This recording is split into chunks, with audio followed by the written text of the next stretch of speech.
सोचिए, अनंत के बारे में हमारे दिमाग में क्या आता है? शायद एक सड़क जो बस चलती ही जाती है, या संख्याएं जो कभी खत्म नहीं होती। पर क्या हो अगर मैं कहूं कि अनंत भी कई तरह के होते हैं, कुछ छोटे, कुछ बड़े, और कुछ तो इतने बड़े कि उनकी कल्पना करना भी मुश्किल है। बिल्कुल। हम अनंत को एक मंजिल समझते हैं, पर असल में वो एक पूरा शहर है। और उस शहर में अलग अलग आकार की, अलग अलग तरह की इमारतें हैं। और इस शहर का नक्शा सबसे पहले बनाया था जॉर्ज कैंटर ने, 19वीं सदी के गणितज्ञ। उन्होंने ही हमें अनंत की एक पूरी सीढ़ी दिखाई। तो आज हम उसी सीढ़ी पर चढ़ने की कोशिश करेंगे। हम समझेंगे कि कैंटर ने यह खोज कैसे की, आज के गणितज्ञ उस सीढ़ी पर कहाँ तक पहुंचे हैं, और क्या इस सीढ़ी का कोई अंत भी है। चलिए इस विषय की गहराई में उतरते हैं। तो सबसे पहला और सबसे बुनियादी सवाल, दो अनंत चीजों की तुलना हो कैसे सकती है? मतलब दोनों ही तो अनंत हैं, एक अनंत दूसरे से बड़ा कैसे हो सकता है? ये सुनने में ही तर्क के खिलाफ लगता है। हाँ, और यही वो सवाल था जिसने सदियों तक गणितज्ञों को उलझाए रखा।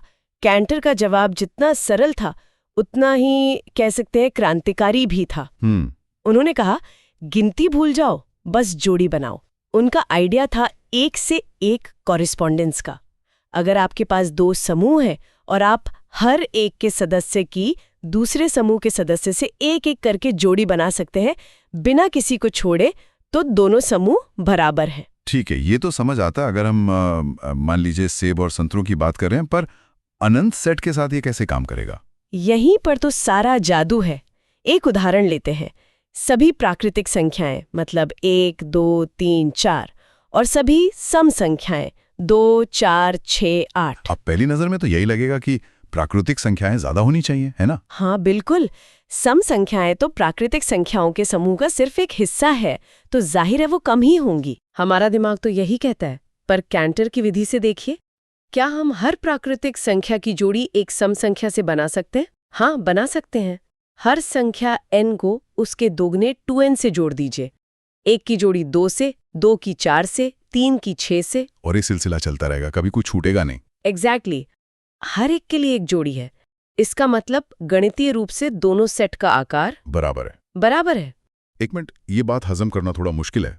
मतलब आप कह रही हैं कि एक समूह जो दूसरे का सिर्फ एक हिस्सा है, वो भी उसके बराबर हो सकता है? ये तो हमारे रोजमर्रा के अनुभव के बिल्कुल खिलाफ है। और इसीलिए कैंटर का काम इतना बड़ा बदलाव लाया। उन्होंने अनंत की परिभाषा ही बदल दी। इससे पहले सबसे छोटे अनंत के आकार को उन्होंने नाम दिया aleph not, aleph null, sigma zero. हाँ, सिग्मा जीरो। ये गिनने योग्य अनंत है।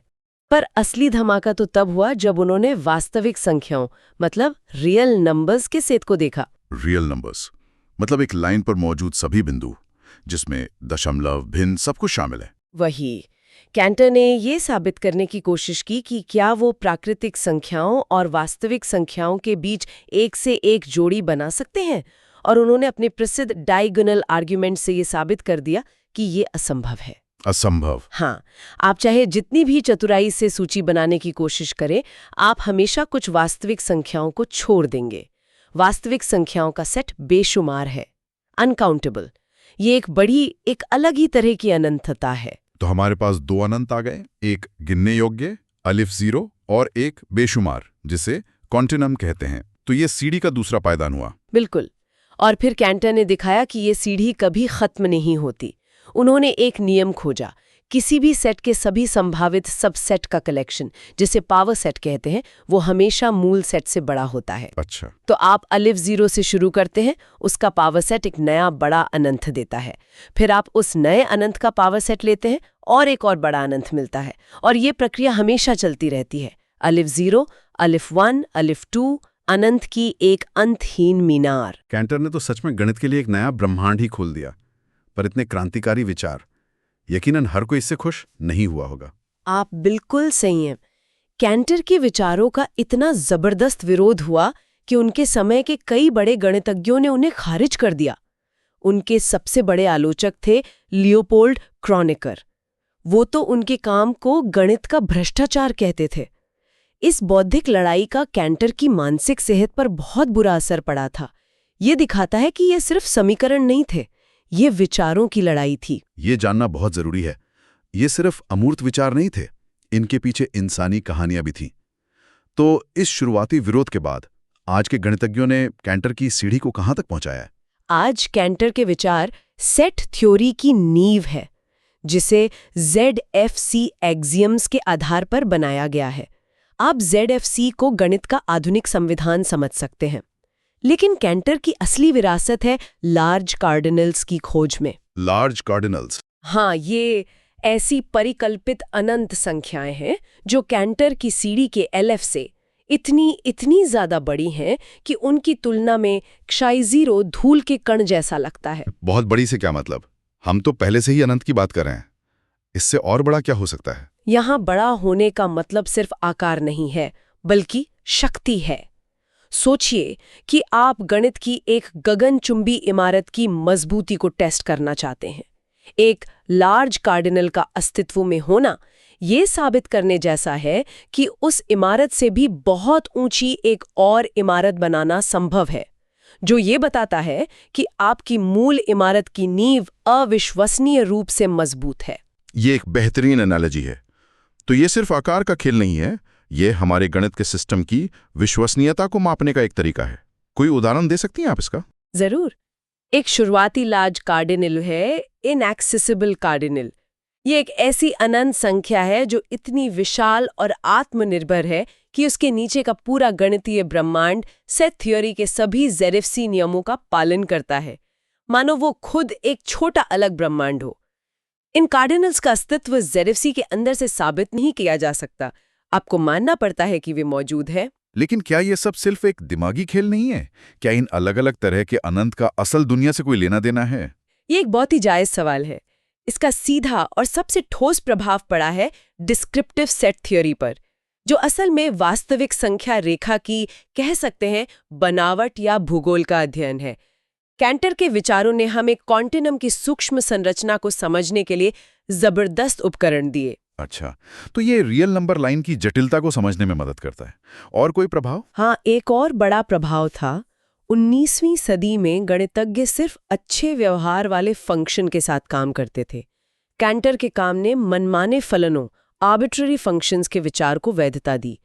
इसने गणितीय विश्लेषण और बीजगणित जैसे क्षेत्रों में एक तरह का विस्फोट ला दिया, क्योंकि अब गणितज्ञ हर तरह के फंक्शन के साथ काम कर सकते थे, चाहे वे कितने भी अजीब क्यों ना हो। तो कैंटर के विचारों ने गणित की दुनिया को बहुत समृद्ध बनाया। लेकिन जैसा आपने पहले बताया, इस पर बहुत बहस हुई थी। क्या आज भी गणित में कोई वैकल्पिक दृष्टिकोण हैं जो इस अनंत के स्वर्ग को नहीं मानते? बिल्कुल, ये बहस आज भी जिंदा है और गणित के सबसे गहरे दार्शनिक सवालों में से एक है। एक बहुत ही ठोस वैकल्पिक दृष्टिकोण है कर्ट गोडेल का कंस्ट्रक्टिबल यूनिवर्स, जिसे L कहा जाता है। इसे आप एक ऐसे ब्रह्मांड की तरह सोच सकते हैं जहां हर चीज बहुत ही व्यवस्थित और अनुशासित तरीके से बनाई जाती है, कोई अराजकता नहीं। एक ज्यादा सभ्य ब्रह्मांड। इसके फायदे और नुकसान क्या हैं? इसका सबसे बड़ा फायदा यह है कि ये कैंटर की सबसे बड़ी पहेली क्वांटिनम हाइपोथेसिस को हल कर देता है। ये परिकल्पना पूछती है कि क्या LS0 और क्वांटिनम के बीच कोई और अनंत है? गोडेल के L ब्रह्मांड में जवाब है नहीं। लेकिन इसका नुकसान ये है कि ये ब्रह्मांड थोड़ा गरीब है। इसमें लार्ज कार्डिनल्स जैसी शक्तिशाली चीजें नहीं हो सकती। तो एक समस्या सुलझाई, लेकिन एक बहुत समृद्ध दुनिया खो दी। हाँ, बिल्कुल। और क्या कोई और भी रास्ता है? कोई और वैकल्पिक ब्रह्मांड? हाँ, एक और दिशा है जहां आप संविधान के एक मौलिक नियम को ही बदल देते हैं। ZFC का एक महत्वपूर्ण एक्सियम है एक्सियम ऑफ चॉइस। ये गणितज्ञों को अनंत सेटों से चयन करने की अनुमति देता है। ये बहुत शक्तिशाली है, लेकिन ये कुछ बहुत ही अजीब सेट भी बनाता है। अजीब से क्या मतलब? जैसे ऐसे सेट जिनका कोई निश्चित आकार या लंबाई नहीं होती। सोचिए धुएं का एक बादल जिसे आप नाप नहीं सकते। तो कुछ गणितज्ञ एक्सियम ऑफ चॉइस को एक्सियम ऑफ डिटर्मिनेंसी से बदल देते हैं। इस AD ब्रह्मांड में वास्तविक संख्याओं के सभी सेट बहुत अच्छी तरह से व्यवहार करते हैं। मतलब आप उन्हें एक सीधी साधी लंबाई या आकार दे सकते हैं। ये एक ज्यादा सुंदर और व्यवस्थित ब्रह्मांड है। तो ये एक तरह का ट्रेड ऑफ है, या तो ज्यादा शक्ति और कुछ अजीब नतीजों वाला ब्रह्मांड, या फिर एक ज्यादा व्यवस्थित लेकिन कम शक्तिशाली ब्रह्मांड। ये तो गणित से ज्यादा दर्शन शास्त्र जैसा लग रहा है। और यही इस विषय को इतना आकर्षक बनाता है। ये हमें गणित की सीमाओं और हमारी पसंद के परिणामों तक ले जाता है। ये दिखाता है कि गणित सिर्फ खोज नहीं है, कुछ हद तक एक रचना भी है। तो इन सब का भविष्य क्या है? ये सब किस ओर जा रहा है? क्या हम कभी जान पाएंगे कि कौन सा ब्रह्मांड सही है? सही ब्रह्मांड शायद गलत सवाल हो, लेकिन ये हमें गणित के कुछ सबसे गहरे सवालों के जवाब देने की ओर जरूर ले जा रहा है। गोडेल को उम्मीद थी कि एक दिन ये large cardinal axioms, continuum hypothesis जैसे सवालों को तय करने में मदद करेंगे। अच्छा, तो आप कह रही हैं कि एक काल्पनिक बहुत बड़े अनंत का अस्तित्व ये तय कर सकता है कि हमारी जानी पहचानी संख्याओं की लाइन असल में कैसी दिखती है? ये तो विज्ञान कथा जैसा लगता है। और हम इसे होते हुए देख रहे हैं। ये अब सिर्फ एक उम्मीद नहीं है। मार्टिन और स्टील की प्रमेय एक सीधा आश्चर्यजनक संबंध दिखाती है।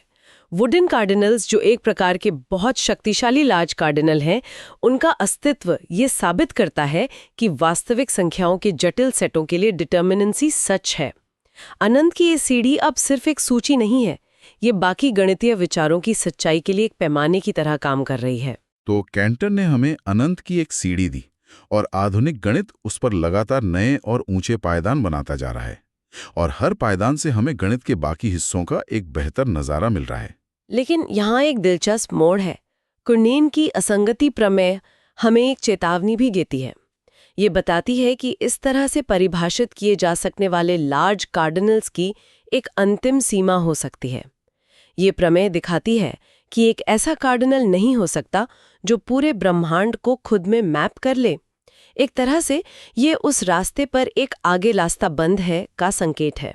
तो यहाँ श्रोताओं के लिए एक विचार है, क्या ये इस सीढ़ी का शीर्ष है जिसे हम कभी छू नहीं सकते? क्या ये हमारे मौजूदा गणित की अंतिम सीमा है, या फिर जैसा कि इतिहास ने बार बार दिखाया है, हमें अनंत को समझने के लिए पूरी तरह से एक नई तरह की सीढ़ी बनाने की जरूरत होगी?